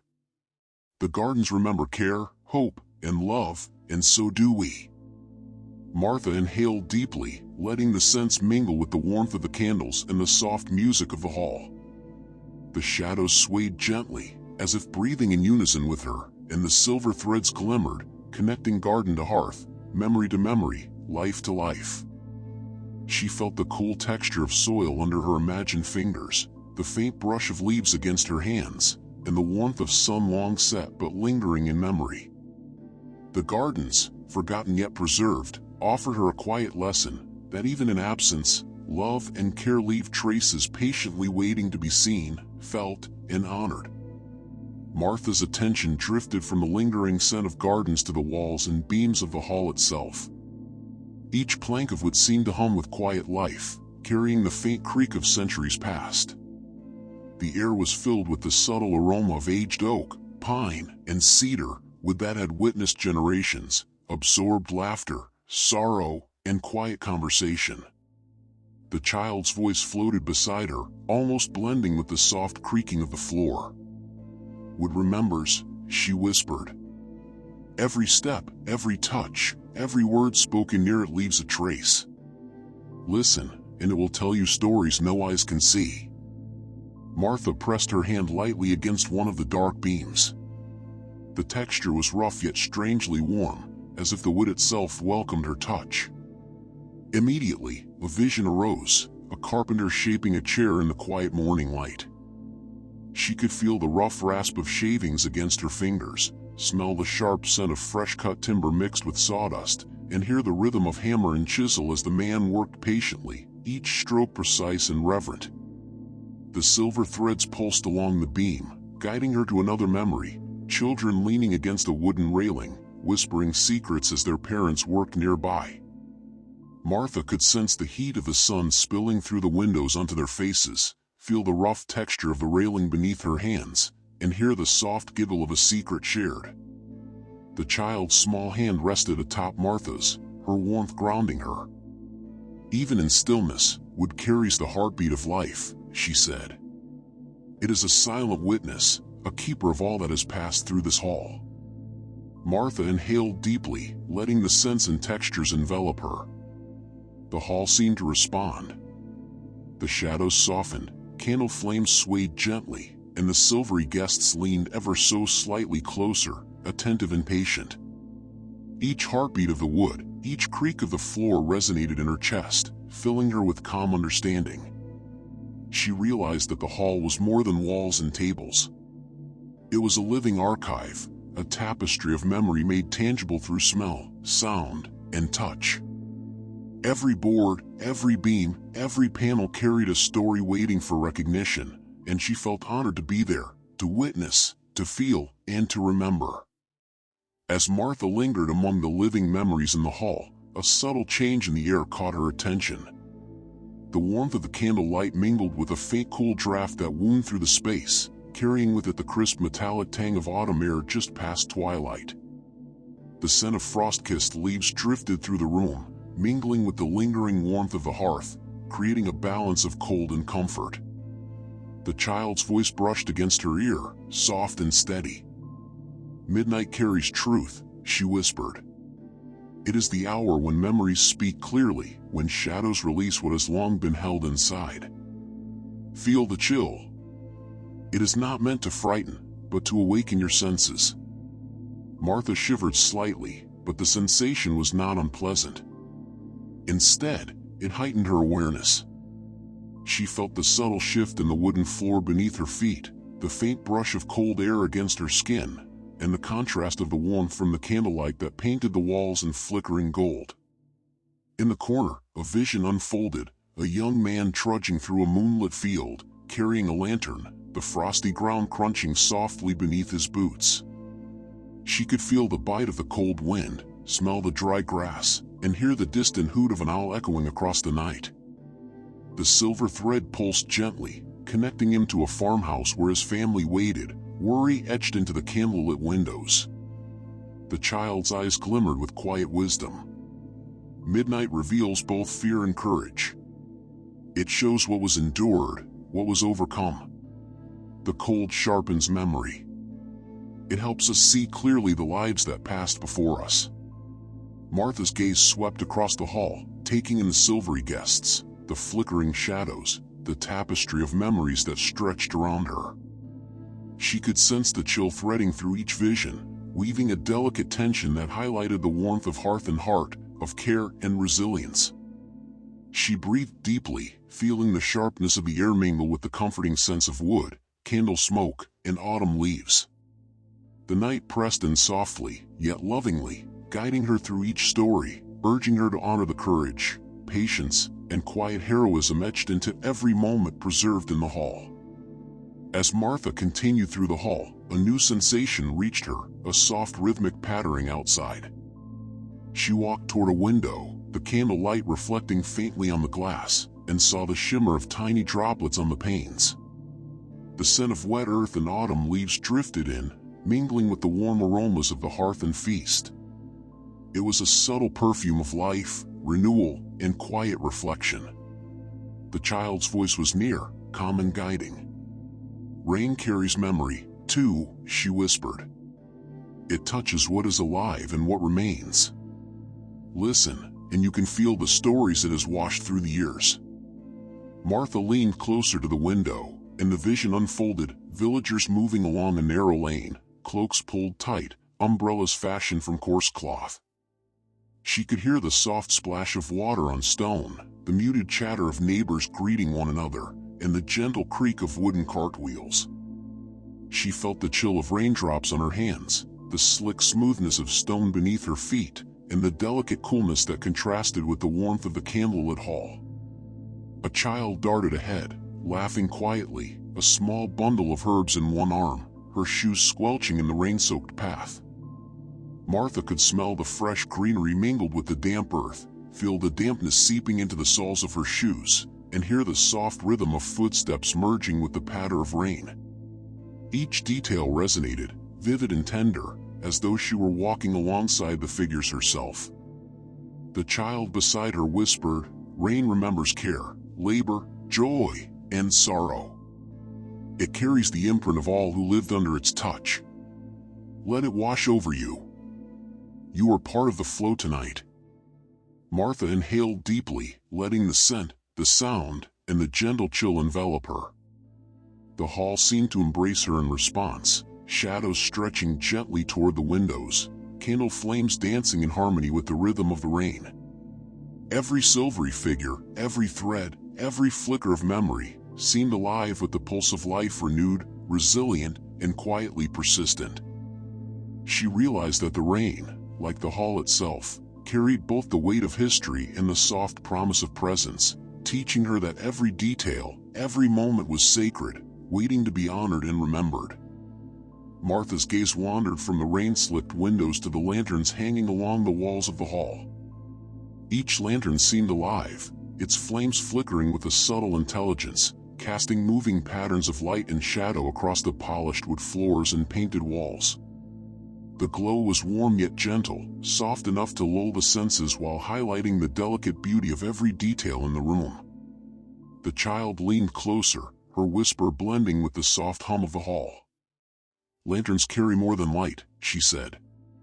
"They carry guidance, memories, and the courage of those who once walked here. Notice how each flicker tells a story." Martha focused on a lantern near the far wall. Its flame bent and swayed, and as she looked closer, a vision unfolded, a young man lighting a candle in a small study, his fingers careful and steady, his breath visible in the chilly air. She could smell the faint smoke of burning wick, feel the smooth wax under her fingertips, and hear the soft rustle of parchment as he arranged his papers. The warm glow illuminated the contours of his face, etched with concentration and quiet pride. Another lantern flickered, revealing a child tiptoeing through the hall, holding a tiny lantern of her own. Martha could feel the anticipation and excitement in the child's steps, hear the soft tap of wooden saws on the floor, and smell the faint mixture of candle wax and autumn leaves clinging to her cloak. Each movement was deliberate, careful, yet infused with wonder. The silver thread pulsed toward the lanterns, connecting them seamlessly to the shadows, the faces, and the endless whispers of the hall. The child's voice came again, soft as a breeze, yet penetrating. "Light holds memory as much as it banishes darkness. Each glow is a story preserved, a moment honored. Let the lanterns guide you as they have guided others." Martha inhaled deeply, feeling the welcoming warmth of the flames mingling with the cool draft from the windows and the lingering scent of rain and hearth. The hall seemed to breathe with her, the lanterns swaying gently in unison, casting shifting patterns across the tapestry of memory. With each flicker, she felt herself more deeply connected to the lives preserved in the hall, their care, their courage, their small moments of joy and reflection. The night wrapped around her like a gentle cloak, guiding her steps, calming her heart, and inviting her to continue exploring the mysteries of Halloween night. Martha's attention drifted toward a faint outline in the far corner of the hall, a recessed alcove partially hidden in shadow, illuminated only by the soft glow of a nearby lantern. The air here smelled richer, heavier, carrying hints of old parchment, wax, and the faint tang of dried herbs. The space seemed to hum quietly, as if it had been waiting patiently for someone to discover it. The child's whisper followed her like a gentle breeze. Some stories hide themselves, not out of fear, but to be found by those who are truly listening. The alcove remembers what the hall cannot show openly. Martha stepped closer, brushing her fingers along the rough edges of the wooden frame. Instantly, a vision bloomed within the shadowed space. An elderly woman kneeling over a small chest, carefully untying ribbons and lifting delicate bundles of letters. She could feel the brittle texture of the paper, fragrant with lavender, smell the faint musk of age, and hear the soft rustle as the woman opened each bundle. The scene was quiet, intimate, and profoundly alive with human care. Another vision emerged behind it, a boy arranging tiny carved figurines on a shelf, placing each one with deliberate care, pausing occasionally to adjust the light falling across them.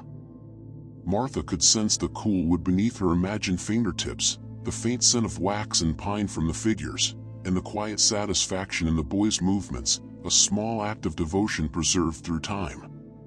The silver thread pulsed gently toward the alcove, connecting it to the larger hall, the candlelight, and the faces watching from the walls.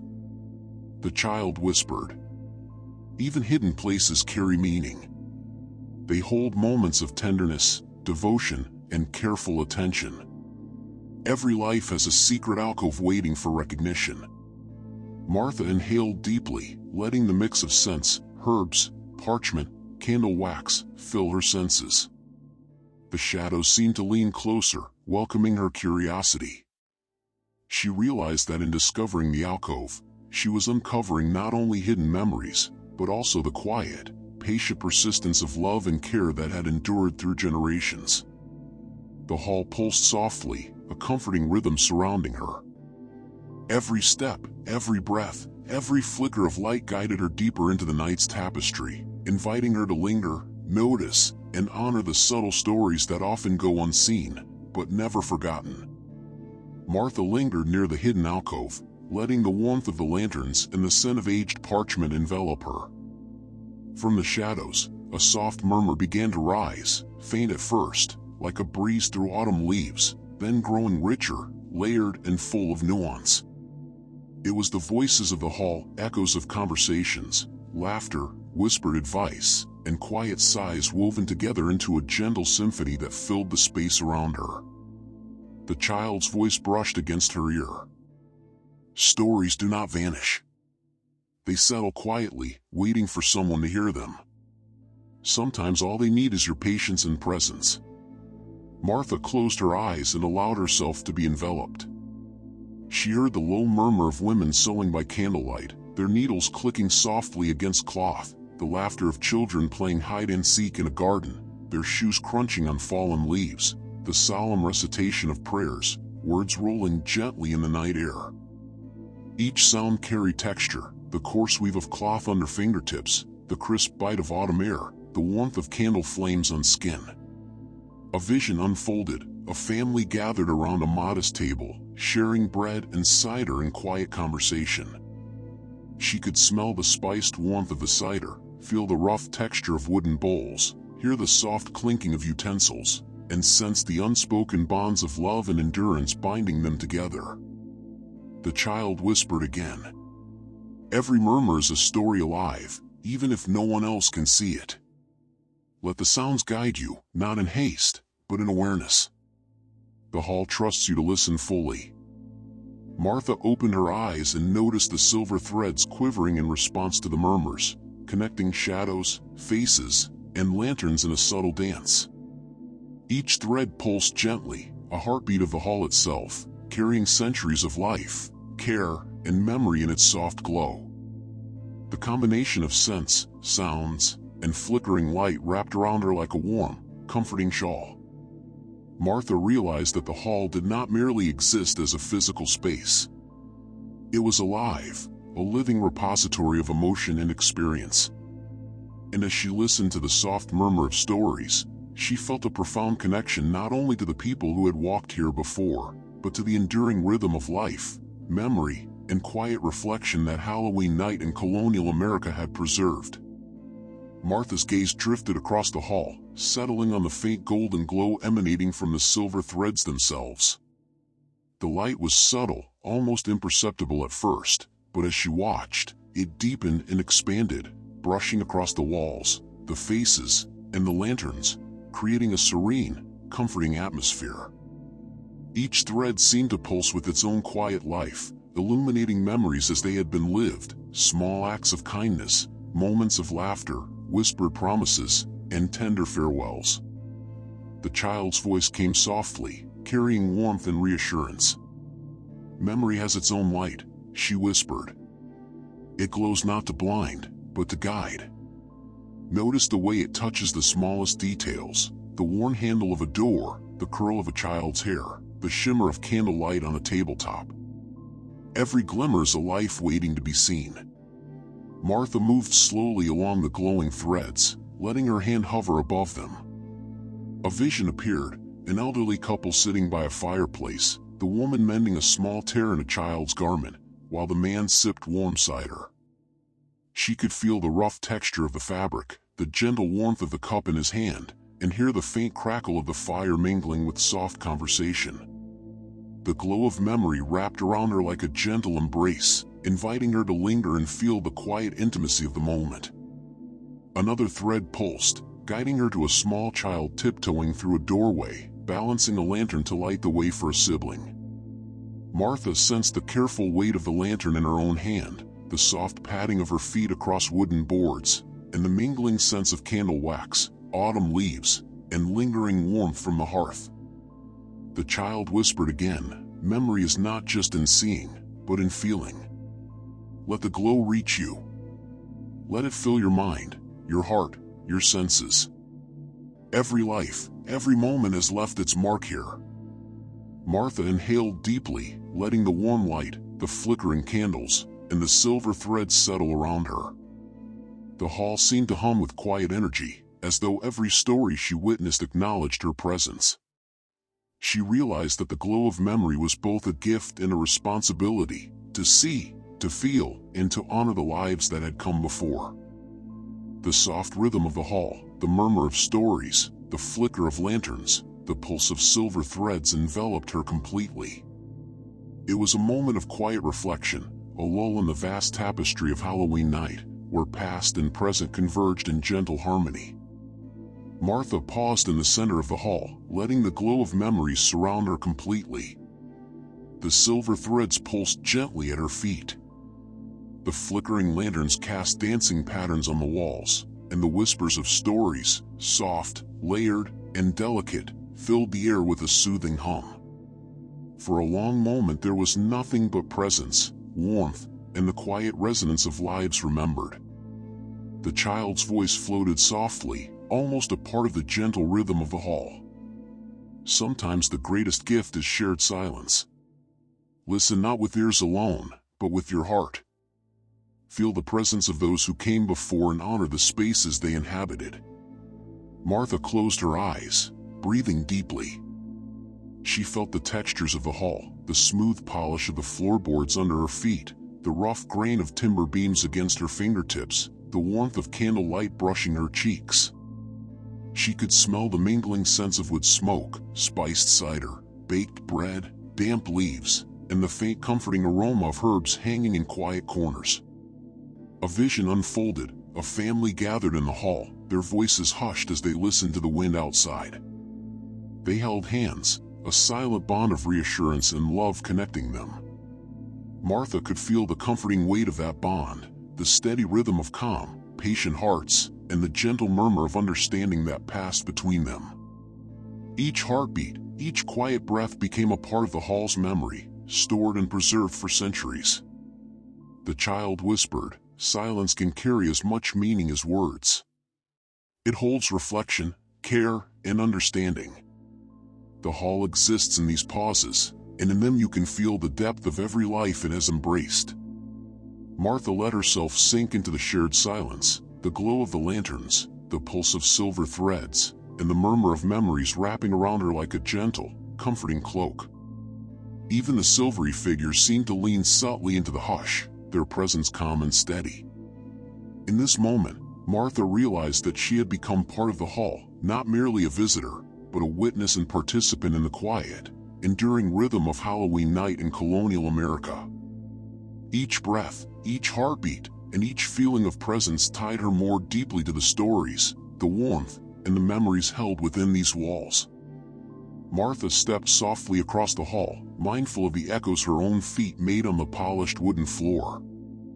Each step seemed to merge with the rhythm of the hall itself, a delicate cadence that harmonized with the whispers, flickering lanterns, and the pulse of silver threads weaving through the space.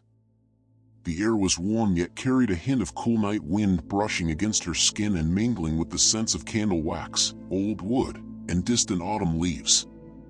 The child's voice whispered beside her, calm and soothing. Every step you take echoes not just here, but through the memories themselves. Walk slowly and feel the rhythm of lives that passed before you. Let them guide your heart. As Martha moved, a vision appeared, a young couple walking along a narrow path between fields, hands brushing, feet crunching on fallen leaves. She could feel the coolness of the night air, hear the subtle rustle of fabric as they moved, and smell the earth and faint smoke from a distant chimney. The silver threads pulsed along the path, linking the couple to the hall and to the other lives she had witnessed, creating a network of connection and continuity. Another thread shimmered toward a solitary figure, a woman carrying a basket of herbs through the soft morning mist. Martha felt the weight of the basket in her own hands, the damp touch of leaves and stems, and the faint warmth of the sun breaking through fog. She sensed the patience, care, and quiet determination of the woman, and the hall seemed to hum softly in response, affirming the importance of small, mindful acts. The child whispered, "Footsteps mark presence, continuity, and care. Even the quietest movements leave traces. The hall remembers them all, and so do I." Martha inhaled deeply, savoring the blend of scents, the warmth and coolness on her skin, and the gentle vibration of memory around her. She realized that every step she took was more than motion, it was a bridge connecting past and present, a rhythm that tied her to the lives preserved in the hall. The silver threads pulsed softly in unison. The lanterns flickered gently, and the whispers of stories continued their tender murmur. Martha's heart matched the hall's rhythm, calm and steady, as she allowed herself to move deliberately, fully aware of the gentle power of presence and the beauty of the lives she had been privileged to witness on this Halloween night. As Martha moved further along the hall, the candlelight seemed to soften into pools of gentle glow, leaving the spaces between in a rich velvet darkness. The shadows were no longer frightening. Instead, they felt like a quiet sanctuary, a tender place where memories could breathe and unfold without rush. The air carried the mingling scents of hearth smoke, autumn leaves pressed into forgotten corners, and faint traces of lavender from the gardens she had glimpsed earlier. The child's voice drifted softly like a lullaby. Darkness holds what light cannot reveal. It is not absence, but presence in a gentler form. Step carefully and let your senses awaken to all that rests quietly here. Martha allowed her eyes to adjust, noticing the subtle details hidden in the dim spaces, the faint curve of a chair back, the delicate pattern of a tapestry, the shadow of a window frame, each outlined by the soft glow of nearby lanterns. Every detail seemed imbued with life, each shadow holding a memory, a whisper, or a sigh of the past. A vision emerged in the darkness, a child sitting alone on a doorstep, cradling a small lantern, waiting for a sibling to return from the fields. Martha could feel the gentle warmth of the lantern against her hands, hear the rustle of dry leaves in the night breeze, and sense the anxious but hopeful heartbeat of the child. The velvet darkness wrapped the scene in intimacy, giving weight and tenderness to a simple moment of waiting. The child beside her whispered, "Even in darkness, life persists. Fear softens into care, loneliness into hope. The night carries every nuance if you are willing to see and feel it." Martha breathed slowly, letting the cool shadow mingle with the warmth of the hall and the soft pulse of silver threads. She realized that the darkness was not empty, but full of subtle emotion, quiet courage, and the gentle persistence of life. Each step she took stirred the shadows, revealing new details, new memories, and new layers of story hidden in the soft folds of night. The hall hummed gently around her, every thread and face and flickering flame attuned to her presence. In this velvet darkness, Martha felt deeply connected not only to the lives of the past, but to the comforting rhythm of the night itself, carrying her forward with gentle patience and quiet wonder. Martha's attention shifted from the shadows to a low, steady murmur emanating from the far end of the hall, the music of the hearth. It was subtle, a rhythmic crackle and pop of burning wood that carried the faint scent of smoke and sap, but to her senses it became a symphony. Each note of warmth resonated through the wooden floor, brushing her skin with gentle vibration, mingling with the scents of pine, spiced cider, and the faint perfume of dried herbs nearby. The child's voice was near, quiet, and encouraging. The hearth remembers hands, hearts, and the quiet moments shared around its warmth. Listen, and it will teach you the rhythm of life preserved here. Martha approached the hearth, feeling the heat brushing her face, the rough texture of the stone hearth under her fingers, and the faint prickle of warmth spreading across her skin. A vision unfolded, a family seated around the fire, the father carving a simple wooden toy, the mother mending clothing, and children listening, rapt and content. She could feel the texture of fabric and wood, hear the soft laughter, the clink of tools and bowls, and smell the mingled aroma of smoke, herbs, and roasting bread. Another thread pulsed gently, leading her to a grandmother quietly telling stories to her grandchildren. Martha could sense the deep calm in her voice, the warmth of her hands resting on their small shoulders, and the flickering shadows that danced across the walls, adding life to the tale being told. The hall itself seemed to hum along with the rhythm, the silver threads quivering softly, guiding her attention from one scene to the next. The child whispered again, "The hearth is the heartbeat of home. Its music carries courage, comfort, patience, and love. Feel it with your body, your heart, your senses." Martha inhaled deeply, letting the warmth, scent, and subtle sound envelop her completely. The hall seemed alive, vibrating with the accumulated heartbeat of countless hearths, each story preserved in gentle resonance. She realized that the music of the hearth was more than sound. It was life itself softly pulsing, quietly guiding her steps and inviting her to rest within its tender rhythm. As Martha lingered near the hearth, a faint, distant sound reached her ears, a delicate echo of laughter, soft and lilting, threading through the hall like a gentle breeze. It carried the warmth of human connection, the subtle vibrancy of joy, and the quiet reassurance of shared moments. The sound was not immediate, yet it filled the space with life, reaching even the shadowed corners and the dimly lit alcoves. The child's voice floated softly beside her. Laughter lingers even when voices have long gone silent. It is a memory that warms the heart and lights the mind. Hear it fully and you will feel its gift. Martha's gaze followed the sound, and visions unfolded. She saw children playing hide-and-seek in the cool evening air, their shoes crunching over fallen leaves, their coats brushing the tips of the grass. She could feel the soft tickle of the wind against her cheeks, hear the low rustle of their footsteps, and smell the crisp scent of autumn leaves mingled with smoke from nearby chimneys. Each giggle and chuckle carried a weight of carelessness, delight, and tender innocence that made the hall pulse with gentle life. Another thread shimmered toward a family seated at a table, sharing a light-hearted joke over steaming bowls of stew. Martha could sense the warmth of shared smiles, the texture of rough wooden chairs, and the faint scent of herbs in simmering food. The laughter seemed to ripple outward, mingling with the silver threads, weaving a tapestry of joy alongside the more solemn memories she had witnessed. The child whispered, "Even in hardship, laughter survives. It is the quiet defiance of joy, the soft persistence of hope. Let it fill you, for you are now part of its rhythm." Martha inhaled deeply, letting the sound wash over her. The hall vibrated softly with the echo of centuries of laughter mingling with candlelight, flickering shadows, and the gentle pulse of silver threads. She realized that even fleeting moments of joy had left their imprint, preserved within the hall as surely as the warmth of a hearth or the patter of rain. The laughter wound around her like a comforting cloak, gentle and expansive, carrying her forward into the night with serenity, understanding, and a quiet sense of belonging.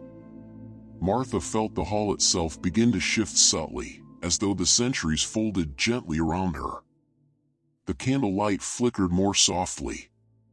The silver threads pulsed with a slower, steadier rhythm, and the murmurs, laughter, and whispers of stories wove together into a harmonious cadence. Time here was not linear. It was a flowing presence, a gentle river connecting moments, people, and memories across generations. The child's voice was calm, almost reverent. "Time lives differently here," she whispered. "Past, present, and memory coexist. Walk carefully, Martha, and you will feel the passage of all that has been, all that is, and all that remains." Martha followed a silver thread that stretched from a flickering lantern to a shadow near the far wall. The vision unfolded, a family greeting the first frost of winter. Children pressing their hands to cold glass. Elders smiling at the crisp air. And the scent of wood smoke mingling with frost-tinged grass. She could feel the shiver of cold on her skin, the warmth of woolen blankets in her imagination, and the subtle joy of shared anticipation. Another thread pulsed toward a solitary figure writing a letter by candlelight. Martha sensed the smooth texture of parchment, the weight of quill in her hand, and the soft scratch of ink as thoughts poured onto the page. The silver threads seemed to link the two scenes, showing her how moments, though separate in time, echoed and intertwined, each act, each emotion leaving a trace across the ages. The child whispered again. "Time here is a circle, a gentle unfolding. Each story builds upon the next, and all are preserved in this hall. You are part of it now, and your presence honors what has come before." Martha breathed slowly, letting the sensation of time's gentle flow wash over her. The hall pulsed softly around her, the flickering lanterns, the murmuring stories, the glowing silver threads, all resonating with the quiet heartbeat of generations. She felt an intimate connection to every life she had witnessed, every laugh, sigh, and whisper, understanding that each had its place in the ongoing rhythm of the night. The passage of time here was not hurried, not heavy. It was tender, soothing, and steady. Martha realized that by simply being present, she had become a living witness to the enduring dance of life, memory, and the quiet beauty of Halloween night in colonial America. Martha finally paused near the center of the hall, taking in the full expanse of her journey. The candlelight shimmered softly on the wooden beams. The silver threads pulsed with a gentle, steady glow, and the murmurs, laughter, and whispers of centuries past filled the air like a soothing symphony. Everything, the warmth of the hearth, the chill of autumn winds, the scent of rain and herbs, the subtle creak of old wood, converged into a perfect stillness. The child's voice floated near, soft and comforting. "This is the end of your walk tonight, Martha. But it is not an ending, only a pause. Every story you have touched remains alive, carried in memory and in the quiet heartbeat of the hall. Let it settle within you, and carry its calm wherever you go." Martha closed her eyes, feeling the textures, scents, and sounds of the hall envelop her completely. The warmth of candlelight brushed her skin, the flicker of lanterns danced gently across her vision, and the silver threads pulsed in harmony with her heartbeat. She could hear the soft crackle of the hearth, the distant whisper of leaves and rain, and the echo of laughter and stories merging into a tender lullaby. A final vision bloomed before her, the hall bathed in golden light, filled with all the faces she had met, the memories she had witnessed, and the quiet life that persisted through centuries. She could feel the gentle embrace of time itself, the soft presence of every soul who had lived, loved, and remembered, and the calming rhythm of Halloween night holding her in perfect serenity. The child whispered one last time, "Rest now, Martha. Let the hall's calm guide you into gentle sleep. You are a part of its story, and it will always be part of you." Martha exhaled slowly, letting herself melt into the embrace of the hall, the warmth, the memories, and the night.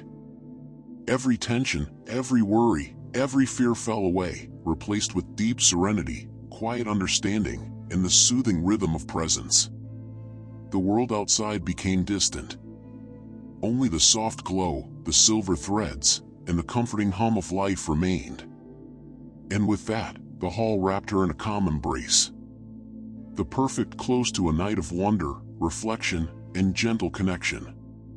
A Halloween night in colonial America, remembered, honored, and cherished. Take a deep, slow breath.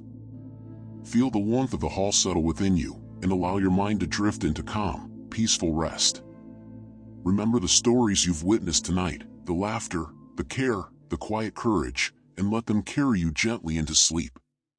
Good night, and may your dreams be filled with gentle light, soft whispers, and the comforting embrace of memory.